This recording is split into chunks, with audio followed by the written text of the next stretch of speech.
Hello everyone, welcome to the channel Zorawar classes. और फिर से हम सीडीपी के क्वेश्चंस के साथ आ गए हैं। और आपको इससे पहले जो है टिपिकली क्वेश्चंस मैंने वो कराए थे जो ग्रोथ एंड डेवलपमेंट से रिलेटेड थे, लेकिन आज हम ग्रोथ एंड डेवलपमेंट में और एक चीज़ स्टार्ट कर दे रहे हैं। ठीक है, हम पियाजे और वाइगोत्स्की को पकड़ ले रहे हैं अपने साथ, क्योंकि पियाजे इज़ वेरी इंपॉर्टेंट थ्योरिस्ट और वाइगोत्स्की भी बहुत इंपॉर्टेंट है। वैसे केवीएस में लास्ट टाइम क्वेश्चन सिर्फ पियाजे पर आया था, लेकिन हम ये मानकर नहीं चल सकते हैं कि लास्ट टाइम क्योंकि सिर्फ एक क्वेश्चन पियाजे पर आया था तो इस बार आपको कोई क्वेश्चन देखने को नहीं मिलेगा, ऐसा हम नहीं बोल सकते हैं। अगर आप ऐसी सोच लेकर चल रहे हैं तो आप बहुत गलत डायरेक्शन में चल रहे हैं। आपको थ्योरीज भी ग्रोथ एंड डेवलपमेंट की कवर करनी पड़ेगी। ठीक है, अगर आपके 2 क्वेश्चन भी आते हैं गाइस तो 2 नंबर तो पक्के हो रहे हैं ना। ठीक है, एक एक नंबर बहुत इंपॉर्टेंट है। एक एक नंबर क्या, आधे आधे नंबर से मेरिट जो है ऊपर नीचे हो जाती है, तो इसलिए आपके लिए सब कुछ पढ़ना बहुत जरूरी है। इवन थ्योरीज जो है डेवलपमेंट और ग्रोथ की, वो तो आपको कंप्लीट करनी पड़ेगी ना। और पियाजे और वाइगोत्स्की जो है बहुत इंपॉर्टेंट है, दोनों ही थ्योरिस्ट। मैं कहूंगी कि दोनों ही बहुत इंपॉर्टेंट है। पियाजे तो आप कह सकते हैं कि इनके बिना तो साइकोलॉजी अधूरी है, या फिर हम कह सकते हैं सीडीपी अधूरी है इनके बिना। और अगर वाइगोत्स्की की बात करें तो वो भी कंस्ट्रक्टिव अप्रोच के साथ चलते हैं, तो उनको भी कवर करना बहुत जरूरी है। ठीक है, तो पियाजे और वाइगोत्स्की के क्वेश्चंस हम देखने वाले हैं। तो आज 10 क्वेश्चंस हैं। जितने भी क्वेश्चंस मुझे मिलेंगे मैं आपको कराती रहूंगी जो बहुत इंपॉर्टेंट है। और ये सारे क्वेश्चन किसी ना किसी एग्जाम में या तो पूछे गए हैं, ठीक है, कुछ मैंने खुद फ्रेम किए हैं और कुछ पूछे गए हैं जो इंपॉर्टेंट बनते हैं। ठीक है, तो हम ये सीरीज अपनी स्टार्ट करेंगे। इससे पहले अगर आपने हमारा व्हाट्सएप नंबर ज्वाइन नहीं किया है तो मैं आपको बता दूं, अगर आप केवीएस की तैयारी कर रहे हैं किसी भी सब्जेक्ट की, पीआरटी हो या फिर आपका टीजीटी हो, ठीक है, तो आपको एक नंबर दे रही हूँ, उस पर आप व्हाट्सएप कर दीजिए अपने नाम के साथ और अपनी पोस्ट लिखकर, आपको व्हाट्सएप ग्रुप में ऐड कर लिया जाएगा। नंबर है 8638008832। ठीक है, this is our WhatsApp number. तो इस पर जुड़ने के लिए आपको मैसेज करना पड़ेगा। काफ़ी अपडेट्स जो है इसको आने वाले टाइम में आपको और भी अपडेट्स मिलेंगी, वो सारी इसी नंबर पर आपको मिल जाएंगी। ठीक है, तो चलिए शुरू करते हैं आज की वीडियो। तो आज का फर्स्ट क्वेश्चन आपकी स्क्रीन पर है ही। आई होप कि कई लोग तो आंसर कर चुके होंगे। According to Piaget, the mind has different structures which help in adaptation to experience. This is called, ठीक है, तो पियाजे का कहना था कि मन की अलग अलग संरचनाएं होती हैं जो अनुभवों के अनुकूल होने में मदद करती हैं। तो उन संरचनाओं को हम क्या कहते हैं? ठीक है, आपको ये याद रखना है कि यहाँ पर माइंड की बात हो रही है। ठीक है, हमारे मन की, यहाँ पर मन है, वैसे हमारे दिमाग की बात हो रही है, ये भी कह सकते हैं हम। ठीक है, तो देखिए ये सारी टर्म्स ही जो है पियाजे से रिलेटेड है। Schema, equilibrium, accommodation and assimilation. ठीक है, तो इसका क्वेश्चन फटाफट आंसर करो, क्या होगा? तो right answer is option number A, schema. ठीक है, हमारे दिमाग में बहुत सारी स्कीम्स होती हैं। होती क्या है, बेसिकली अपने एनवायरनमेंट से हम जो भी चीज़ सीखते हैं ना, वो सब आपका स्कीमा है। आप जो कुछ भी जानते हैं वो सब आपका स्कीमा है। ठीक है, अगर आपको ये पता है कि आप सुन रहे हैं कुछ, आप मेरी वीडियो देख रहे हैं, ये भी एक स्कीमा है। ठीक है, अगर आपके हाथ में मोबाइल फ़ोन है और आपको मोबाइल फ़ोन के बारे में पता है तो वो भी एक स्कीमा है। ठीक है, अगर आप कुछ खाना खा रहे हैं, आप चम्मच से खाना खा रहे हैं, तो वो भी स्कीमा है। आपके सामने प्लेट रखी है, उस प्लेट का भी एक स्कीमा आपके दिमाग के अंदर है। मतलब जो भी आप जानते हैं ना, वो सब आपका स्कीमा है। ठीक है, ये स्कीम्स हमारे दिमाग में बनती चली जाती हैं और ये हेल्प करती हैं। ठीक है, अब देखो दिमाग में ऐसे ही नहीं बनती, ये ऑर्गेनाइज हो जाती हैं। ठीक है, एक पैटर्न में ऑर्गेनाइज हो जाती है। जैसे ही हमारे सामने कोई चीज आएगी तो हमारा ये स्कीमा जो है वो एकदम से एक्टिवेट हो जाता है, हम चीजों को कर पाते हैं, या फिर जो हमारी day to day life activities है उनको कर पाते हैं, है ना। अब अगर इक्विलिब्रियम की बात करें तो उसका मतलब है संतुलन। जब हमें कोई नई चीज हमने देखी और ठीक है, हमने आराम से उसको एडजस्ट कर लिया अपनी पुरानी स्कीम में, ठीक है, तो वो प्रोसेस तो कहलाता है एसिमिलेशन। अगर आपने कोई नई चीज देखी है लेकिन आपके पास पुरानी कोई स्कीम है, उसके अकॉर्डिंग वो चीज फिट हो गई है इसमें, तो वो एसिमिलेशन है। लेकिन अगर वो फिट नहीं हो पाई, ठीक है, अगर आपको लगा कि नहीं ये चीज तो वो है ही नहीं, है तो फर्स्ट टाइम मैं देख रही हूँ, तो वहां पर आपको एडजस्टमेंट करना पड़ेगा, अपनी स्कीम को चेंज करके एक नई स्कीम को अपने दिमाग में ऐड करना पड़ेगा। ठीक है, तो वो होता है एकोमोडेशन। और ये दोनों ही पार्ट हैं आपके अडेप्टेशन के। ठीक है, अडेप्टेशन के 2 पार्ट होते हैं, एसिमिलेशन और एकोमोडेशन। अगर आपको स्कीम चेंज नहीं करनी पड़ी तो एसिमिलेशन, अगर आपको स्कीम चेंज करनी पड़ गई, नई नॉलेज आपको मिली है, तो एकोमोडेशन हो जाएगा। और ये प्रक्रिया जो चलती रहती है, ये अगर ये चीजें आराम से हो जाती है ना, तो इसको हम कहते हैं इक्विलिब्रियम। अगर एसिमिलेशन हो गया तो ठीक है, लेकिन अगर एसिमिलेशन नहीं होता है तो डिसइक्विलिब्रियम क्रिएट हो जाता है। ठीक है, असंतुलन की जो प्रक्रिया है वो स्टार्ट हो जाती है कि आपके दिमाग में असंतुलन हो जाता है कि अब क्या करें, अब क्या करना है। ठीक है, उसी के लिए आप एकोमोडेशन करते हैं और इस पूरे प्रोसेस को हम इक्विलिब्रियम बोलते हैं। मतलब ये पूरा प्रोसेस जो है वो इक्विलिब्रियम के अंदर आता है। इसके थ्रू, एसिमिलेशन और एकोमोडेशन के थ्रू हम संतुलन बनाते हैं। ठीक है, तो ये मैंने आपको एक्स्ट्रा समझा दिया है इनके बारे में। ठीक है, तो ऑप्शन नंबर ए जो है वो इसका करेक्ट ऑप्शन होगा, क्योंकि यहाँ पर सिर्फ उनकी बात हो रही थी, स्कीम्स की बात हो रही थी। चलिए नेक्स्ट क्वेश्चन देखते हैं। नेक्स्ट क्वेश्चन भी हमारा पियाजे पर है। Piaget's theory of cognitive development states that egocentrism decreases by the age of, ठीक है, तो जो आत्म केंद्रिता की भावना होती है बच्चे के अंदर वो कौन सी उम्र तक कम हो जाती है अकॉर्डिंग टू पियाजे, मतलब पियाजे के हिसाब से बताना, ठीक है। वैसे देखो डिफरेंट पर्सपेक्टिव्स के अकॉर्डिंग डिफरेंट चीजें होती हैं, लेकिन यहाँ पर पर्टिकुलरली हम पियाजे की बात कर रहे हैं, तो आपको पियाजे के अनुसार बताना है। तो आपको पता है कि जो अर्ली चाइल्डहुड होता है, यानी कि जो हमारे बच्चे प्री ऑपरेशनल में होते हैं, प्री ऑपरेशनल स्टेज में होते हैं, वो बच्चे ईगोसेंट्रिज्म शो करते हैं, है ना। और वो कहाँ तक होते हैं आपके बेसिकली 7 ईयर्स तक, जो है 2 to 7 ईयर्स तक की वो स्टेज होती है। उसके बाद 7 ऑनवर्ड्स तो हमारी क्या स्टार्ट हो जाती है, कंक्रीट ऑपरेशनल स्टार्ट हो जाती है ना। और पियाजे ने कहा था प्री ऑपरेशनल में जो ईगोसेंट्रिज्म है, यानी कि आत्म केंद्रिता की भावना है, वो पीक पर होती है। मेरी मम्मी है, मेरा खिलौना है। अगर मेरी मम्मी की गोदी में कोई और बच्चा आ रहा है तो मुझे पसंद नहीं है, मैं चिल्लाऊंगा, मैं रोऊंगी, ठीक है। ये सब चीजें क्या है, ये आत्म केंद्रिता की है। अगर बच्चे को आपने बोला कि बेटा ऐसे नहीं बैठना, ऐसे डांस नहीं करना, ऐसे करना है, तो बच्चा जिद में आ जाएगा, नहीं मैं तो ऐसे ही करूंगा, क्योंकि आपको कुछ नहीं पता है। आप सामने वाले को समझता है कि कुछ नहीं पता, क्योंकि वो सामने वाले का जो पर्सपेक्टिव है, उसका जो मैं कह सकती हूँ उसके जो सोच विचार है, उस तक बच्चे की पहुंच नहीं हो पाती है। बच्चा नहीं समझ पाता, बच्चा इस पूरी दुनिया को केवल अपने और अपने विचारों से समझता है, और इसीलिए उसमें आत्म केंद्रिता की भावना आती है। उसको ये नहीं पता कि अगर मम्मी दूसरे बच्चे को गोदी ले रही है, इसका मतलब ये नहीं है कि वो बच्चा मम्मी का बन जाएगा। उसको ये चीजें समझ में नहीं आती है, ठीक है। एक इनसिक्योरिटी कह सकते हैं, बहुत सारी चीजें इसमें शामिल होती हैं। तो ये कब हो जाती है, मतलब ये खत्म होने लगती है आपके 7 साल के बाद, ठीक है। जब कंक्रीट ऑपरेशन में आप एंटर कर जाते हैं, पियाजे ने बोला था, उसके बाद आप लॉजिकली चीजें समझने लग जाते हैं, लॉजिक्स क्रिएट हो जाते हैं आपके माइंड में। उसके बाद आप लॉजिक जब समझ जाते हैं तो ऑब्वियसली ये चीजें भी कम हो जाती हैं, है ना। उनको पता चल जाता है कि ठीक है भाई, मेरी चॉकलेट मेरे पास है, कोई नहीं ले रहा मेरे से, मैं खा लूंगा इसको, भले ये रखी है बट कोई नहीं लेगा क्योंकि ये मेरी चॉकलेट है, ओके। तो काफी चीजें जो है वो समझ में आने लग जाती हैं। तो option number C is the right option. Next question पढ़िए, फटाफट से आंसर कीजिए, ठीक है। अब देखो बार बार मैं बोलूंगी नहीं, आंसर कीजिए। अंडरस्टूड है, आपको समझना है कि करना ही आंसर। तो अकॉर्डिंग टू पियाजे in the formal operational stage adolescents develop the ability to, ठीक है। मतलब पियाजे के अनुसार जो है औपचारिक परिचालन चरण, हिंदी में इसको बोलते हैं औपचारिक परिचालन चरण, ठीक है। 4th स्टेज की बात हो रही है यहाँ पर फॉर्मल ऑपरेशन की। कौन सी एबिलिटी जो है वो डेवलप हो जाती है, ऑप्शंस आपके सामने है, फटाफट पढ़िए और आंसर कीजिए। फर्स्ट है operate based on sensory experiences, संवेदी अनुभवों के आधार पर काम करते हैं। ऑपरेट ऑन ऑपरेशन, संचालन पर काम करते हैं। एग्जैक्ट हिंदी में आप बेसिकली देखिए ऑपरेशंस, काफी ऑपरेशन सीख जाते हैं और उन पर ऑपरेट करना शुरू हो जाता है। यूज सिंबोलिज्म, प्रतीकवाद का प्रयोग करते हैं, प्रतीकों का प्रयोग करते हैं। एंड यूज्ड कंक्रीट ऑपरेशंस, ठीक है, या फिर मूर्त संचालन का प्रयोग, या कह सकते हैं कंक्रीट ऑपरेशन, जो चीज आपके सामने मूर्त रूप में प्रेजेंट है उसको देख के जो है लॉजिकल चीजें करने लग जाते हैं। ये आपको बताना है, ठीक है। तो फटाफट आंसर कीजिए। देखिए जो करेक्ट ऑप्शन होगा इस क्वेश्चन का वो होगा ऑप्शन नंबर बी, ठीक है। समझाती हूँ कैसे होगा। ये सेंसरी वाला तो आप भूल ही जाओ, सेंसरी वर्ड ही आता है, यानी कि संवेदों के आधार पर, रिफ्लेक्सेस के आधार पर, ठीक है, सेंसेस के आधार पर, आईज, नोज, आईज ब्लिंक करना या फिर सुनना, समझना, ये सब चीजें सिर्फ आपकी सेंसरी मोटर स्टेज में होती है। जब बच्चा जो है खुद बोल नहीं पाता है, ठीक है, एक्सप्रेस नहीं कर पाता अपनी फीलिंग्स को, तो सेंसरी एक्सपीरियंस के बेस पर जो है वो ऑपरेट करता है, ठीक है। उसको टच, फील, साउंड, इन सब चीजों के ऊपर रिएक्ट करता है। अगर हम बात करें सिंबोलिज्म की, प्रतीकों का, तो ये प्री ऑपरेशनल में होता है, ठीक है। बच्चा सिंबल्स का यूज करता है, यानी कि स्टिक हो गई, उसी स्टिक को वो टीचर की डंडी भी मान लेता है, उसी स्टिक को जो है वो झाड़ू भी मान लेगा, उसी स्टिक से वो और भी काम कर लेगा, उसको बेलन बनाकर रोटियां भी बेलने लग जाएगा। तो मतलब सिंबल्स का यूज करता है यहाँ पर प्री ऑपरेशन में बच्चे, ठीक है। ऐसे उसके पास टोपी है, उसी टोपी को बर्तन भी बना सकता है, पहनने के लिए हैट भी बना सकता है। तो सिंबॉलिक प्ले आ जाता है यहाँ पर, मतलब सिंबॉलिक प्रतीकों से खेलना शुरू कर देते हैं बच्चे।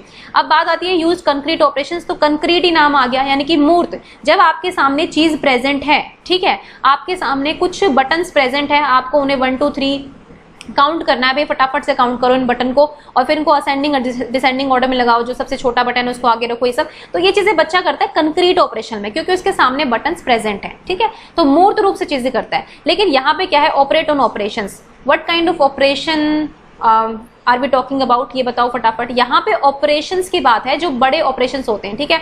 आपका प्रॉब्लम सॉल्विंग हो गया, आपके जो है रीजनिंग हो गया, ये बड़े बड़े ऑपरेशंस जिसमें चाहिए होते हैं, ठीक है। अलजेब्रा जब आप लोग करते हैं, ठीक है, या फिर मेंसुरेशन आपका आ जाता है, जो आपकी गणित से रिलेटेड चीजें हैं, तो बहुत सारे ऑपरेशंस आपको करने पड़ते हैं जो मतलब सामने आपके प्रेजेंट नहीं होगा, पर मेंटली आपको थिंक करना पड़ेगा, ठीक है, सोचना पड़ेगा। सपोज आपके सामने कोई सिचुएशन दे दी कि भाई आज से 50 सालों के बाद जो है गाड़ियां कैसे चलेंगी, ठीक है, बच्चे को इस पे सोचना है, ठीक है, वो सोचेगा ना, कुछ तो ऑपरेशन वो दिमाग में चलाएगा कि क्या कर सकते हैं। तो यहाँ पर उसके सामने मूर्त रूप से चीज प्रेजेंट नहीं है कि 50 साल बाद क्या होगा, लेकिन उसकी थिंकिंग इतनी डेवलप हो जाती है फॉर्मल ऑपरेशन पे कि वो इस चीज को सोच सकता है, समझ कर सकता है और रीजनिंग भी कर सकता है इसके बारे में, ठीक है। और ऑपरेशंस बेसिकली यहीं पे वही बात है कि अलजेब्रा सीख लेगा, बहुत सारी चीजें सीख लेगा, मैथमेटिकल ऑपरेशंस होते हैं, साइंटिफिक ऑपरेशंस होते हैं, सब वो करना सीख जाता है, ठीक है। तो दिस इज द आंसर। थोड़ा एक्सप्लेनेशन ज्यादा कर रही हूँ ताकि आपको समझ में चीजें आ जाएं। नेक्स्ट है जोन ऑफ प्रॉक्सिमल डेवलपमेंट, ठीक है, फिर समीपस्थ विकास बोल सकते हैं इसको। वाइगोत्स्की के बारे में आपने सुना ही होगा। हमारे देखिए पियाजे जो थे ना, एक चीज बता देती हूँ एक्स्ट्रा, ये फर्स्ट वेव ऑफ कंस्ट्रक्टिविज्म से रिलेटेड है। अगर हम बात करें वाइगोत्स्की की तो ये सेकंड वेव ऑफ कंस्ट्रक्टिविज्म से है। पियाजे फर्स्ट वेव से मतलब क्या है कि ये जो है ना कॉग्निटिव चीजों को, थिंकिंग को, इन चीजों को ज्यादा अहमियत देते हैं, बच्चे की थिंकिंग को ज्यादा अहमियत देते हैं कि बच्चा ही अपने आप में ज्यादा इंपॉर्टेंट है। जबकि वाइगोत्स्की कह रहे थे कि बच्चा नॉलेज तो कंस्ट्रक्ट करता है लेकिन आप उसको उसके सोशल एनवायरमेंट से अलग नहीं कर सकते हैं। उसका जो सोशल कल्चरल एनवायरमेंट है उससे आप बच्चे को अलग कर ही नहीं सकते हैं। वो अपने आप में कैपेबल नहीं है। वो जब सोसाइटी में जाता है, अपने वातावरण से इंटरैक्ट करता है, तब वो नॉलेज कंस्ट्रक्शन करता है। हालांकि उस नॉलेज कंस्ट्रक्शन में ये सोसाइटी, ये कल्चरल टूल्स, ये लैंग्वेज टूल्स सब उसका मतलब उसका वो प्रयोग करता है, उसके साथ वो नॉलेज क्रिएट करता है ना। मतलब अकेले अगर बच्चा जो है वो नॉलेज क्रिएट नहीं कर सकता अकॉर्डिंग टू वाइगोत्स्की। लेकिन पियाजे की थिंकिंग इनसे थोड़ी सी अलग थी। खैर ये इनके डिफरेंसेस की बात है। तो अब मैंने आपको बता दिया कि वाइगोत्स्की कौन थे, कंस्ट्रक्टिविज्म थे, लेकिन इनका सोशल कंस्ट्रक्टिविज्म था, या फिर हम कह सकते हैं सेकंड वेव ऑफ कंस्ट्रक्टिविज्म था। लेकिन पियाजे फर्स्ट वेव ऑफ कंस्ट्रक्टिविज्म के लिए जाने जाते हैं। अब देखिए वाइगोत्स्की का जोन ऑफ प्रॉक्सिमल डेवलपमेंट है, जिसको हम ZPD भी बोलते हैं। इस सब से आप काफी फेमिलियर होंगे अगर आप तैयारी कर रहे हैं तो वो बताना है इसका मतलब क्या होता है। चलो फटाफट देखो और मुझे मतलब बताओ इसका। A child can do any task on his earn, वो कोई भी काम कर सकता है अपने दम पर, ठीक है। A child needs assistance to complete a task, उसको सहायता चाहिए किसी काम को पूरे करने के लिए। A child is not cognitively developed, बच्चा डेवलप ही नहीं है कुछ करने के लिए, ये कहता है ZPD। A child is not capable of doing any task, वो कुछ करने के लिए कैपेबल ही नहीं है। तो ये तो छोड़ ही दो, है ना, ये ऑप्शन तो आपके देखते ही कट जाएंगे, क्योंकि ऐसा तो कभी होता ही नहीं है कि बच्चे। और कंस्ट्रक्टिविज्म तो, कंस्ट्रक्टिविस्ट जो होते हैं वो कभी ऐसी बात नहीं बोलेंगे कि बच्चा कुछ कर ही नहीं सकता, बच्चा तो कुछ भी नहीं कर सकता। ऐसी चीजें जो है कंस्ट्रक्टिविस्ट को फॉलो, कंस्ट्रक्टिविज्म को जो फॉलो करते हैं वो नहीं बोलते हैं, ठीक है। कंस्ट्रक्टिविज्म कहता ही ये है कि बच्चा अपने आप नॉलेज जो है वो कंस्ट्रक्ट करता है। तो देखिए अब दो बचे हमारे पास। देखिए a child can do any task, ये भी ZPD नहीं कहता है, ठीक है। ZPD कहता है child need assistance to complete a task, ठीक है।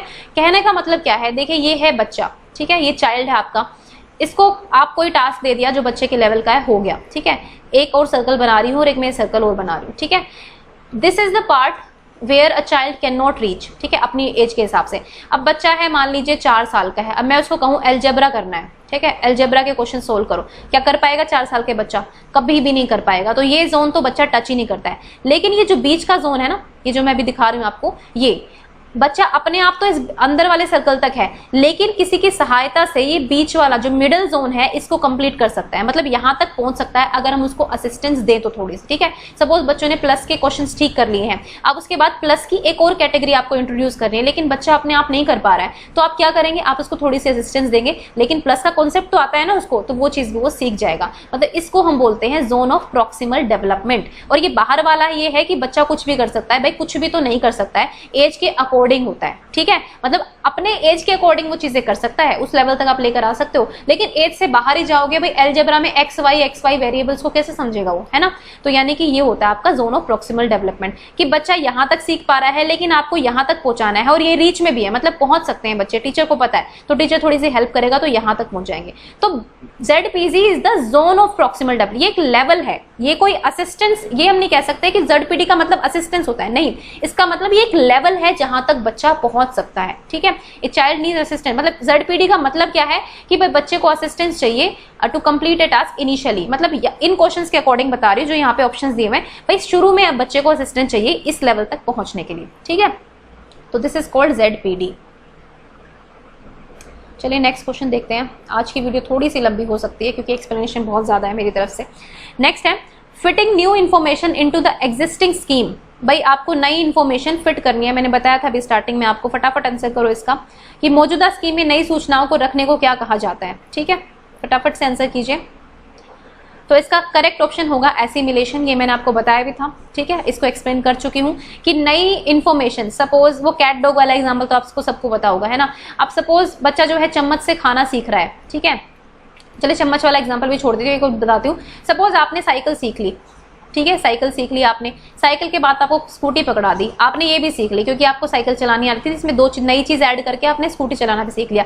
लेकिन अब आपको बोला गया कि ये लो कार, और आपको वर्बली समझा दिया गया चलो फटाफट चलाओ, तो क्या आप सीख पाएंगे? आप नहीं सीख पाएंगे। साइकिल और स्कूटी में दो टायर्स पे आपको बैलेंसिंग करना था, यहाँ पर आपको बैलेंसिंग से ज्यादा कुछ और स्किल्स की जरूरत होती है, वो स्किल्स आपको ऐड करनी पड़ेगी, नए स्कीमा में ऐड करनी पड़ेगी। ठीक है, तो यहाँ पर आपको साइकिल और स्कूटी का एक्सपीरियंस काम नहीं आएगा। आपको स्कूटी में साइकिल का एक्सपीरियंस काम आ गया था, लेकिन आपको कार में जो है स्कूटी का साइकिल का एक्सपीरियंस काम नहीं आएगा। आपको कार के लिए कुछ नई स्किल्स सीखनी पड़ेंगी। ठीक है, तो यहाँ पर आपका एकोमोडेशन हो जाएगा। लेकिन जब हम साइकिल से स्कूटी की तरफ गए तो हमें हैंडल संभालना, हमें बैलेंस करना, वो यहीं से आ जाता है। ठीक है, तो यानी कि this is the example of assimilation. तो यानी कि fitting new information into existing scheme. ठीक है, हमने स्कूटी, हमने पता चला कि भाई इसमें ऐसे ब्रेक है, भाई साइकिल में भी ऐसे ब्रेक लगता है, दो ब्रेक होते हैं, उनको ऐसे खींच लो, उनको ऐसे प्रेस कर दो तो दब जाता है। एक राइट हैंड ब्रेक होता है, एक लेफ्ट हैंड ब्रेक होता है। तो मतलब ये चीजें आपने एडजस्ट कर ली, इसमें नई स्कीम मतलब नई इंफॉर्मेशन को फिट कर लिया आपने अपने दिमाग में। ठीक है, ऐसे चलानी है, तो this is called assimilation.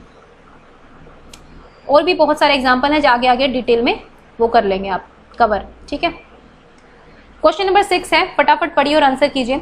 Vygotsky emphasised the significance of the role played by which of the following factors in the learning of children. तो भाई वाइगोत्स्की ने क्या बोला था कि किस इनमें से किस चीज का बच्चे के जो लर्निंग है उसमें सबसे बड़ा रोल होता है, हम ये कह सकते हैं। उन्होंने जोर दिया था इस चीज पर। ठीक है, तो वो बताना है आपको, बहुत ही इजी क्वेश्चन है, आई थिंक कर ही देंगे। तो option number A is the correct option, सामाजिक। ठीक है, मोरालिटी की अलग से बात नहीं की थी, हेरिडिटी की भी अलग से बात नहीं की थी, फिजिकल की भी बात नहीं की थी। उन्होंने बेसिकली सोशल कल्चरल एनवायरनमेंट की बात की थी कि इसका बहुत इंपॉर्टेंट रोल होता है बच्चे की डेवलपमेंट में, उसकी लर्निंग में। तो ए इज द राइट ऑप्शन। इसमें एक्सप्लेन करने का मुझे लगता है कि ज्यादा कुछ है नहीं आपके लिए, मैं पहले एक्सप्लेन कर चुकी हूँ। नेक्स्ट क्वेश्चन है आपका क्वेश्चन नंबर 7, फटाफट पढ़िए और आंसर कीजिए। Scaffolding in the context of learning theories refers to. तो स्कैफोल्डिंग का मतलब क्या होता है? अभी आपने ZPD सुना था, अभी आपको स्कैफोल्डिंग बताना है, थोड़ी सी रिलेटेड से टर्म है ना, वो बताना है आपको। देखिए, इसको मचान कहते हैं या कुछ और कहते हैं, हिंदी मीडियम वाले स्टूडेंट्स मुझे बताएं कमेंट में। ठीक है, स्कैफोल्डिंग को क्या कहते हैं, क्योंकि मुझे एग्जैक्टली पता नहीं है। तो simulation teaching, recapitulation of previous learning, temporary support in learning by adults, ascertaining the causes of mistakes done by students। तो भाई सिमुलेशन शिक्षण होता है, पिछले सीखने की पुनरावृत्ति होती है, वयस्कों द्वारा सीखने में अस्थायी सहायता दी जाती है, या फिर छात्रों द्वारा की गई गलतियों के कारणों का पता लगाना होता है। तो देखिए, इसका करेक्ट ऑप्शन होगा ऑप्शन नंबर ये होगा इसमें आपका सी, वयस्कों द्वारा सीखने में अस्थायी सहायता। इस पर थोड़ा सा टेम्परेरी पर जो है अपना ध्यान आकर्षित करिएगा थोड़ा सा। देखिए, स्कैफोल्डिंग क्या होता है? सपोज कि आप एक टास्क कर रहे हैं, ठीक है, आपसे नहीं हो पा रहा है। सपोज आप 2 डिजिट एडिशन कर रहे हैं, बच्चा कर रहा है, सपोज 6 मान लीजिए पहले ये कर रहे हैं। ठीक है, आपने एक कैरी ओवर का क्वेश्चन सिखा दिया बच्चे को, 96 और ये सिखा दिया आपने कैरी ओवर का क्वेश्चन। ठीक है, आपकी सहायता से बच्चे ने कर दिया। आपने एक और क्वेश्चन दे दिया 8 0 7 9 6 4, ठीक है, इस टाइप का क्वेश्चन दे दिया। आपने कहा कि चलो बेटा सोल्व करो, इसमें 2 डिजिट थे, इसमें 3 डिजिट तक पहुंचना है हमें, और पहुंच जाओगे आप आराम से। ठीक है, बच्चा नहीं कर पा रहा है। ठीक है, तो आप क्या करेंगे? आप थोड़ी सी हेल्प करेंगे, आप समझाएंगे कि पहले इसको सोल्व करेंगे, फिर ये करेंगे, फिर यहाँ पे जाएंगे, फिर यहाँ पे जाएंगे। ठीक है, फिर ठीक है बच्चे ने कर लिया, फिर दूसरा क्वेश्चन आपने दिया, आप फिर देखेंगे, ऑब्जर्व करेंगे बच्चा कर पा रहा है। अगर बच्चा कर पा रहा है तो आप वहीं पर अपना सपोर्ट खींच लेंगे, आप वापस हट जाएंगे और बच्चे को करने देंगे। अगर बच्चा नहीं कर पा रहा है तो बीच में प्रॉम्प्ट करेंगे, क्यूज देंगे, बच्चा उसमें हिंट देंगे उसको, ठीक है, कैसे कर सकते हैं, और बच्चा स्टार्ट करेगा करना। और जैसे ही बच्चा जो है बिल्कुल परफेक्ट हो जाता है, वो करना लग जाता है, तो आप अपना सपोर्ट वापस खींच लेते हैं। इसी को बोलते हैं हम स्कैफोल्डिंग। ठीक है, this is not ZPD। ZPD क्या होता है? एक लेवल होता है, आप कहां तक पहुंच सकते हैं। ZPD इज लेवल, ठीक है, वो असिस्टेंस नहीं है, मतलब उसके अंदर असिस्टेंट दी जाती है उस लेवल तक पहुंचने में, लेकिन वो लेवल की बात हो रही है। ठीक है, यहाँ पर पर्टिकुलर असिस्टेंस की बात हो रही है, टेम्पोरेरी सपोर्ट की बात हो रही है अडल्ट्स के द्वारा। वो अडल्ट उनके कोई भी भाई बहन हो सकते हैं, ठीक है, उनके माता पिता हो सकते हैं, उनके टीचर्स होते हैं, जरूरी नहीं कि सिर्फ टीचर्स ही हो, कोई भी हो सकते हैं, है ना। तो टेम्पोरेरी सपोर्ट जब हम देते हैं ऐसे इस तरह से सीखने में, तो उसको हम स्कैफोल्डिंग बताते हैं। ठीक है, और ये वाइगोत्स्की के द्वारा दिया गया ही कंसेप्ट है, मतलब उनसे पहले दिया था किसी और ने, लेकिन वाइगोत्स्की जो है उनसे ज़्यादा फेमस हुआ था ये कॉन्सेप्ट। ठीक है, नेक्स्ट है अकॉर्डिंग टू पियाजे what is the activity related to pre operational stage of children. ठीक है, तो 4 स्टेजेस आपने पढ़ी होंगी, तो फटाफट बताइए कि प्री ऑपरेशनल स्टेज से रिलेटेड कौन सी एक्टिविटी है नीचे। ठीक है, मतलब जो प्री ऑपरेशन में बच्चे करते हैं ये बताना आपको, फटाफट बताइए। तो इसका करेक्ट ऑप्शन स्मृति और कल्पना का विकास, समस्याओं के हल के लिए तर्क का उपयोग करना। ठीक है, रीजनिंग करना, बच्चे प्रतीकात्मक खेल में शामिल होने लगते हैं और प्रतीकों में हेरफेर करने लगते हैं, घटनाओं में तर्क के बारे में अधिक जागरूकता। ठीक है, तो देखिए इमेजिनेशन और मेमोरी का यहाँ पर रोल नहीं होता है, इतनी इमेजिनेशन थिंकिंग नहीं डेवलप होती है। Able to use logic, logics तो पहले प्री ऑपरेशन, पहले वो कंक्रीट ऑपरेशन में करेगा, कंक्रीट ऑपरेशन कंक्रीट चीज़ों के साथ, फिर वो फॉर्मल ऑपरेशन जाएगा, तब और हायर लेवल की लॉजिकल थिंकिंग होती है, तो ये भी नहीं होगा। ठीक है, मोर अवेयरनेस ऑफ लॉजिक, तो मैंने बताया ना लॉजिक्स तो उसको कंक्रीट में वो स्टार्ट कर देता है, अगर हम कंक्रीट ऑब्जेक्ट्स की बात करें उनसे रिलेटेड, और उसके बाद वो आगे भी पहुंच जाता है जिसमें वो उसको कंक्रीट चीज़ों की जरूरत नहीं होती है। तो यहाँ पर option C is the correct option. ठीक है, मैंने आपको भी स्टार्टिंग में बताया भी था कि सिंबॉलिक प्ले स्टार्ट हो जाता है। ठीक है, और सिंबल्स की हेर फेर बदलना मैंने आपको बताया था कि एक स्टिक है उसी से वो बहुत सारी चीज़ें कर लेगा, झाड़ू भी लगा देगा, उसको बेलन भी बना लेगा, उसके और भी चीज़ें बना लेगा और खेलना शुरू करेगा। अगर आपको इन चीज़ों पर डाउट है ना, तो किसी भी बच्चे को आप ऑब्जर्व कर सकते हैं, बच्चे ऐसे ही करते हैं, अपने आप से बातें करते रहेंगे और खेलते रहेंगे। ठीक है, आपने कोई भी एक चीज़ दे दी, आपने बॉल दे दी, उस बॉल से वो बहुत चीजें कर सकते हैं, उस बॉल को वो कुर्सी बनाकर भी बैठ जाते हैं, अगर मैं बड़ी बॉल की बात करूं। ठीक है, उस बॉल से वो फुटबॉल भी खेल लेंगे, उसको क्रिकेट की बॉल भी बना लेंगे। ठीक है, और उसको जो है कुछ और मटेरियल भी बना सकते हैं। तो बच्चे एक ही सिंबल का जो है कई तरह से यूज करते हैं, इसी को हम बोलते हैं सिंबल की हेरफेर। ठीक है, तो option number C is the right option. ये प्री ऑपरेशन में बहुत पीक पर होता है। बस लास्ट के 2 क्वेश्चन और बचे हैं हमारे, चलिए फटाफट पढ़कर आंसर कीजिए। How does Piaget's theory help teachers understand children. तो भाई पियाजे की जो थ्योरी है वो बच्चों को किस तरह से, टीचर्स को किस तरह से हेल्प करती है, बच्चों को अंडरस्टैंड करने में, बच्चों को समझने में टीचर की कैसे मदद करती है, ये आपको बताना है। तो ऑप्शंस हैं, teachers can assess the cognitive development of the children, teacher can assess the physical development of the children. ठीक है, सिर्फ यही है, कॉग्निटिव डेवलपमेंट समझने में, फिजिकल डेवलपमेंट को समझने में, सोशल को समझने में या फिर कल्चरल को समझने में। बहुत ईजी और डायरेक्ट क्वेश्चन है, option number A is the correct option. ठीक है, क्योंकि आपको पता है पियाजे जो है वो कॉग्निटिव डेवलपमेंट की बात करते हैं। ठीक है, कॉग्निटिव डेवलपमेंट प्लस कंस्ट्रक्टिविज्म। ठीक है, तो ये हम कह सकते हैं कि कॉग्निटिव डेवलपमेंट की थ्योरीज में जो है टॉप पर पियाजे की थ्योरी है। तो कॉग्निटिव डेवलपमेंट को बच्चों को समझने में जो है टीचर को हेल्प मिलती है पियाजे की थ्योरी से। अब हमारा जो है लास्ट क्वेश्चन आएगा, इसका क्वेश्चन का आंसर जो है सब करना, और ये मत सोचा करो कि मेरा गलत है, दूसरे भी मेरा कमेंट पढ़ रहे होंगे, पता नहीं दूसरे क्या सोचेंगे कि मैं कितना गलत कर रहा हूँ, अरे इसने तो सारे ठीक कर दिए, मेरे तो सारे ठीक नहीं हो रहे। ऐसी चीजों को दूर हटा दो, इनका कोई मतलब नहीं होता है। ठीक है, आपको अपने आप को जज करना है कि आप कितना बेहतर कर पा रहे हैं, तो आंसर जरूर किया जाए करना मतलब। ठीक है, नेक्स्ट है the term collective monologue. This is something different, मतलब डिफिकल्ट क्वेश्चन है ना, आप लोगों के लिए डिफिकल्ट हो सकता है, जिसने अच्छे से पियाजे नहीं पढ़ा है उनके लिए डिफिकल्ट हो सकता है। ठीक है, चलो मैंने आंसर ही बता दिया आई थिंक, है ना, तो इसका आंसर होगा जीन पियाजे। आई एम सॉरी गाइज, ये मेरे मुंह से आंसर निकल गया, कोई बात नहीं, आपको एक नई चीज पता चल गई अगर नहीं पता है तो। भाई ये जो कलेक्टिव मोनोलॉग टर्म है ये आपको पियाजे ने दी है। ठीक है, पियाजे के अकॉर्डिंग कलेक्टिव मोनोलॉग जो टर्म है वो दी गई है। होती क्या है, देखिए जो बच्चे की जो प्राइवेट स्पीच होती है, ठीक है, जो अपने आप से बातें करता है, प्राइवेट स्पीच की बात कर रहे हैं। भाई थोड़ी सी मेरी राइटिंग ना थोड़ी ऐसी ही है, थोड़ा एडजस्ट कर लेना, ओके,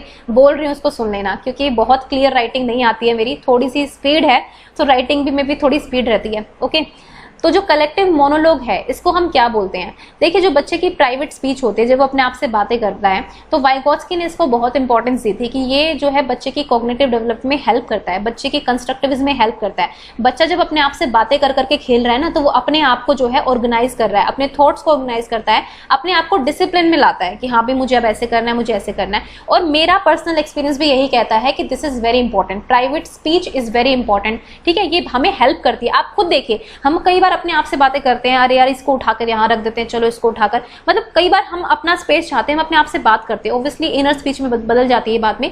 लेकिन पियाजे का मानना था कि ये जो है ना ये वेस्ट है, ये ईगो सेंट्रिज्म का मतलब है। मतलब उन्होंने कहा था कि ये आत्म केंद्रितता शो करता है बच्चे की, कि बच्चा जो है दूसरों के पर्सपेक्टिव को नहीं समझता है, बस अपने ही आप में लगा हुआ होता है। तो पियाजे ने इसको वेस्ट बताया था, प्राइवेट स्पीच को। ठीक है, पियाजे के अकॉर्डिंग ये एक वेस्ट चीज है, ये बच्चे की आत्म केंद्रितता की भावना को दर्शाती है और इसका कोई रोल नहीं है डेवलपमेंट में, ये पियाजे ने कहा था। लेकिन वाइगोत्स्की उनके ऑपोजिट में बोलते हैं कि नहीं, इसमें डेवलपमेंट का बहुत ज्यादा रोल होता है प्राइवेट स्पीच का।